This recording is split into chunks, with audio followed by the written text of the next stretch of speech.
Ramayana trailer പുറത്തുവന്നതു മുതൽ അതിനെ ചുറ്റിപ്പറ്റിയുള്ള ചർച്ചകൾ വളരെ സജീവമാണ് സോഷ്യൽ മീഡിയയിൽ. 2 ഭാഗങ്ങളിലായി 4000 കോടി ബജറ്റിൽ വരുന്ന സിനിമ. ഇന്ത്യൻ സിനിമ ഇത്രയും വലിയ ക്യാൻവാസിൽ ഇത്രയും ഇന്റർനാഷണൽ ലെവൽ ടെക്നീഷ്യൻസ് ഒക്കെയായി എത്തുന്നത് ഇതാദ്യമായിരിക്കും. കാസ്റ്റിംഗിലേക്ക് വന്നാൽ ഒരുപാട് സവിശേഷതകളുള്ള സിനിമയാണ് രാമായണ. ട്രെയിലർ വന്നതു മുതൽ ചില കാസ്റ്റിംഗ് വിമർശിക്കപ്പെടുകയും അതേസമയം മറ്റു ചിലത് വല്ലാതെ ഹൈപ്പ് ഉയർത്തുന്നുമുണ്ട്. രാമനായി രൺബീർ കപൂറും സീതയായി സായി പല്ലവിയുമാണ് എത്തുന്നത്. ഇവരുടെ കാസ്റ്റിംഗിനെ കുറിച്ച് സമ്മിശ്ര പ്രതികരണങ്ങളാണ് പുറത്തുവരുന്നത്. രാമനായി രൺബീറിൽ തൃപ്തിപ്പെടാത്തവരുണ്ട്. രാമനെ ഋത്തിക് റോഷൻ മുതൽ രാംചരൺ, സൂര്യ, എന്തിന് മരിച്ചുപോയ സുശാന്ത് സിംഗിനെ വെച്ചുപോലും പ്രേക്ഷകർ സങ്കല്പിച്ചു നോക്കി. വനവാസകാലത്ത് മീശയും താടിയും വെച്ച ലുക്കിലല്ലേ രാമൻ വരേണ്ടതെന്നും പറയുന്നവരുണ്ട്. ഇനി സായി പല്ലവി. സീതയാകാനുള്ള ലുക്ക് സായി പല്ലവിക്കില്ലെന്നാണ് ചിലരുടെ വാദം. അതിനു സീതയെ നിങ്ങൾ കണ്ടിട്ടുണ്ടോ എന്ന് ഇവരോട് മറുചോദ്യം ചോദിക്കുന്നവരുമുണ്ട്. സീത സായി പല്ലവിയുടെ കൈകളിൽ ഭദ്രമാണെന്നും ബാഹ്യ സൗന്ദര്യം മാത്രമല്ല ഇവിടെ ഘടകമാകുന്നതെന്നും സായി പല്ലവി മികച്ച കാസ്റ്റിംഗ് ആണെന്നുമൊക്കെയാണ് ചിലരുടെ വാദം.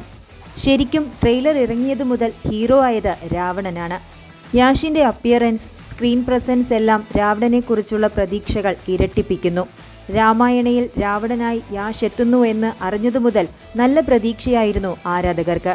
ആ പ്രതീക്ഷയ്ക്ക് ഒട്ടും കോട്ടമുണ്ടായില്ല എന്ന് മാത്രമല്ല, സിനിമയിലെ മറ്റേത് കഥാപാത്രത്തെക്കാളും കിടിലനാകുക യാഷിന്റെ രാവണനായിരിക്കുമെന്നാണ് ആരാധകരുടെ വിശ്വാസം. ട്രെയിലർ അങ്ങനെ ഒരു സാധ്യത ഉറപ്പിക്കുന്നുമുണ്ട്. യാഷ് വരുന്ന വിഷ്വൽസ് എല്ലാം തന്നെ വളരെ മികച്ചത് തന്നെയായിരുന്നു ട്രെയിലറിൽ. ട്രെയിലർ ഇറങ്ങിയതു മുതൽ ഏറ്റവും കൂടുതൽ പോസിറ്റീവ് വന്നതും യാഷിന്റെ രാവണനാണ്. സണ്ണി ഡിയോൾ ആരാധകരാകട്ടെ തൽക്കാലം നിരാശയിലാണ്. ഹനുമാനായി സണ്ണി ഡിയോളാണ് എത്തുന്നത് എന്നറിയിച്ചിരുന്നുവെങ്കിലും ട്രെയിലറിൽ ഹനുമാനെ കാണിക്കുന്നതേയില്ല. ഇനി വരും അപ്ഡേറ്റുകളിൽ ഒരുപക്ഷെ ഒരു മാസ് എൻട്രി തന്നെ നമുക്ക് പ്രതീക്ഷിക്കാമെന്നും തോന്നുന്നുണ്ട്. ഇനി രാമായണയിലെ മറ്റൊരു ഇൻട്രസ്റ്റിംഗ് കാസ്റ്റിംഗ് ദശരഥനാണ്. പണ്ട് ടെലിവിഷൻ രാമായണ പരമ്പരയിൽ ശ്രീരാമനായി എത്തി ജനഹൃദയങ്ങൾ കീഴടക്കിയ അരുൺ ഗോവിൽ ദശരഥ മഹാരാജാവായി തിരിച്ചെത്തുന്നു എന്നത് കൗതുകമുള്ള ഒരു കാര്യം തന്നെയാണ്.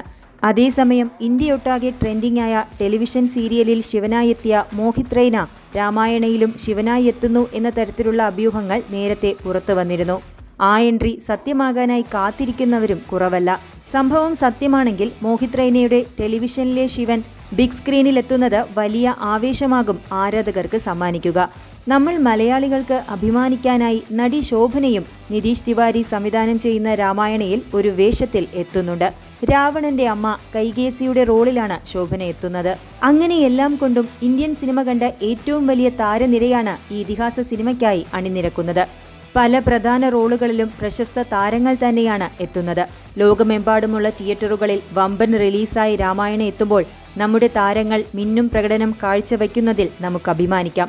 ടെക്നിക്കൽ സൈഡായാലും ക്യാമറയ്ക്ക് മുന്നിലായാലും വമ്പൻ ടീം അണിനിരക്കുമ്പോൾ രാമായണ ഒരു ലോകോത്തര നിലവാരമുള്ള സിനിമ തന്നെയാണ്.